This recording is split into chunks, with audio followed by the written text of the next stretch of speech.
What's good, people, traders, and dedicated gold chasers? Welcome to the modern day trader for another exciting year ahead. Last year was our first year, it was a banger, very consistent for the most part. This year, we're looking to level up on that consistency, level up on the discipline, and just level up in everything in general. This week, we're just going to do a full recap. So before we do the recap of this week on pound yen, I just wanted to let you guys know that I am in the process of pretty much revamping my trading plan for the whole month of Jan. If I can finish it before then, I'd be in the live markets before then. However, all we're doing is focusing on staying present in the market, like focusing on anticipating moves and seeing what could happen and how it happens in live markets and just acclimatize into the movement in the market.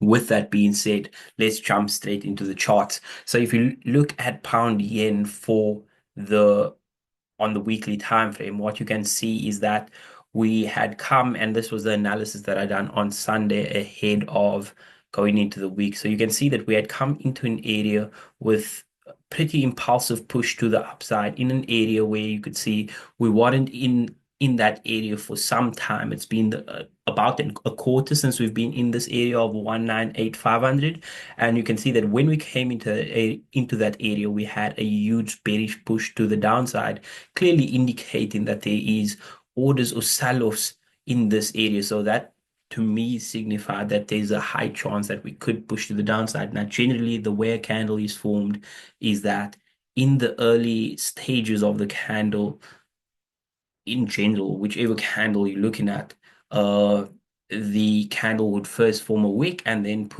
push to create the body, which creates the impulse move on the lower time frames, and then you will see a little pullback to create the wick on the opposite side.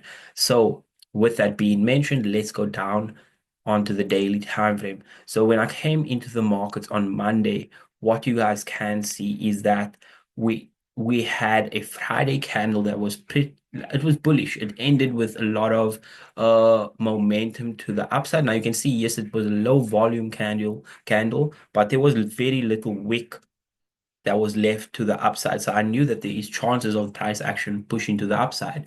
Now, with that being said, too, if you just correlate that with the if I'm anticipating that the weekly candle is going to be bearish, then early on in the week, Monday, Tuesday, there's a high chance that the high of the week will be made. So then we're anticipating a push or bullish push to the upside, right? So with that in mind, all I'm doing is I'm anticipating that because this candle closed bearish, correlated with the weekly wick potentially forming to the upside to then push to the downside, I'm anticipating bullish movements for Monday, right?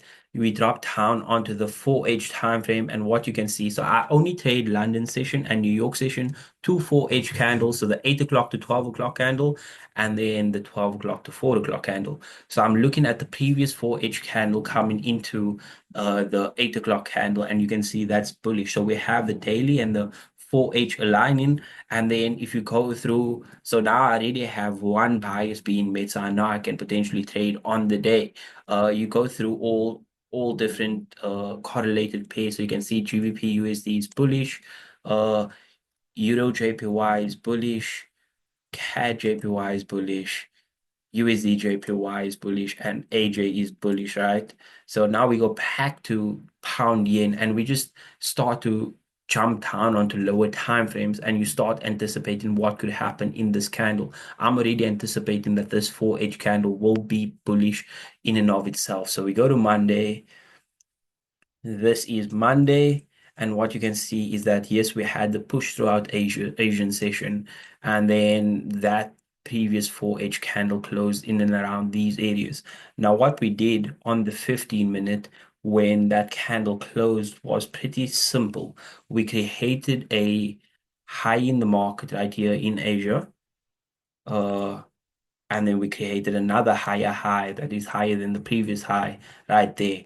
And what you can see is that price action had right before the candle closure pushed, created a higher high, which in turn means that these areas then are my higher lows, right? Because this low created that swing high. So all I'm doing is I'm anticipating that within my trading time frame of 8 o'clock to 12 o'clock, that I'm going to get a bullish push to the upside. And so I marked this as my point of interest and I marked that as my breakout area. Now I'm very much focusing on point of interest this year. So when price action came into this area around 1 hour before London session, that's pre-London, you can anticipate that a lot of bullish pressure is going to start basically coming into the market. So what time was that? That was 9:15 on Monday. So if we go to Monday the 6th and you go to 9 o'clock,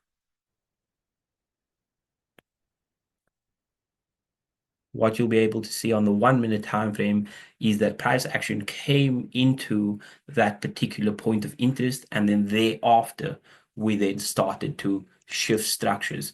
So you can see that yes, price had created a low here, we pulled back, we created a lower low, we pulled back, created a lower low. So this right here is my previous lower high, right? So all I'm doing is I'm anticipating that when price action moves and breaks structure, which it did here, and then pulls back and creates, in that pullback, it creates a bullish candle. What I then can anticipate is that if price action breaks above these areas, there's a high chance that we will then continue the move pushing bullish. And all we're going to be doing is waiting for price action to break out. Your stop loss will be right below the anticipated higher low, quote unquote. So since this is our anticipated high low, because if we make a new high, which we anticipate with price action coming into a point of interest, breaking lower time frame structure, and then moving in our direction that we're anticipating, you then anticipate that this will be a higher low in the market, a protected low, and that's where your stop loss will go.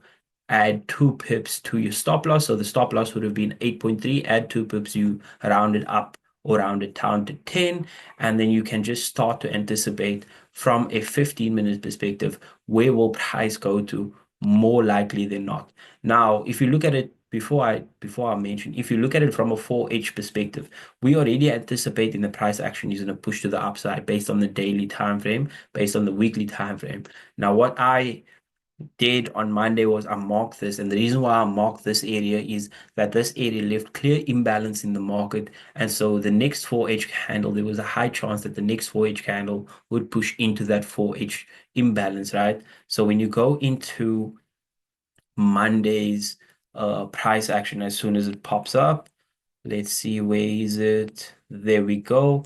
You can then start to target those areas because that's the areas where you're anticipating price to pretty much push into. And since that would be 55, I would have gone for just below that, 50 pips, and that's what you're targeting. That's pretty simple. That is pretty simple. Alternatively, what you could be doing is targeting, if this is a 1 to 1.42, I would target a 1 to 2 just to anticipate that the new higher high will be made on the 15-minute time frame. But when you have this clear imbalance from a higher time frame perspective, you can clearly anticipate that price action will push in that direction. And that's what I was looking at. So Monday would have been a really good trade and it would have been really clean, just looking over the markets and seeing what could have potentially happened, right? Then you have London session pretty much done and dusted.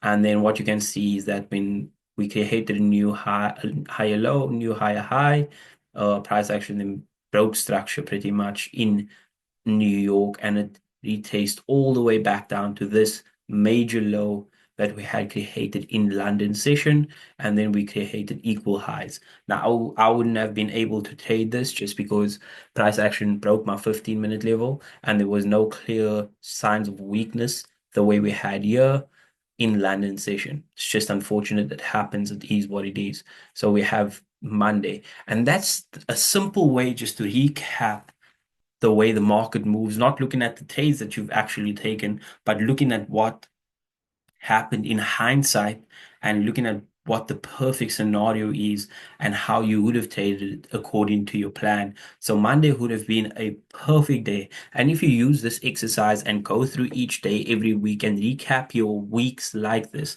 I swear that this will exponentially increase your trading just in general. It will exponentially increase your trading skill, exponentially increase your trading returns, because not only are you taking the trades and you're looking at the trades that you're taking, but now you're going over the week once again and you're recapping the missed trades, you're recapping, you're probably going to see some of the trades that you took, and you're going to see like whether the trades that you took was good or bad, you know what I mean? And if you don't see the trades that you took when you're doing this exercise, then it's more likely than not that you probably broke your plan throughout that week.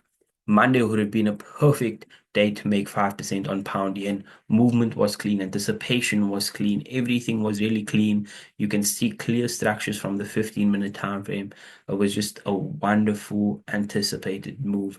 And so, with that being said, guys, I hope that you guys have a wonderful week going forward this week, and that if you learned anything from this video, I hope that you hit the like button and comment down below if there's anything that you would like to learn moving forward, or anything that you would like to see from my journey moving forward. From your boy Marcy at the Modern Day Trader.